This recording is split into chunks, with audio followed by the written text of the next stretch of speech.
se, että me pystytään ratkomaan näitä Suomen talouden ongelmia, niin edellyttää aika syvällistä ymmärrystä niistä ja mielellään myös sitä, että ymmärtää vähän kansainvälistäkin taloutta. Ja Matilla on selkeästi nuoresta iästä huolimatta niin näyttää siitä, että on harrastettu vakavalla mielellä sekä talouskysymyksiä että tehty sitä kansainvälistä tulokulmasta.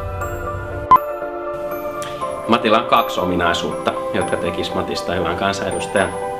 Matilla on niin sanotusti hyvät pohjat, erinomainen koulutus kauppakorkeakoulusta, analyyttinen mielenlaatu ja halu ottaa asioista selvää. Jokainen onnistunut poliitikko haluaa ottaa asioista selvää ennen kuin päätöksiä tehdään. Sen lisäksi Matti on äärettömän sosiaalinen, Matti on sosiaalisessa tilanteessa lahjakas, Matti tulee ihmisten kanssa toimeen.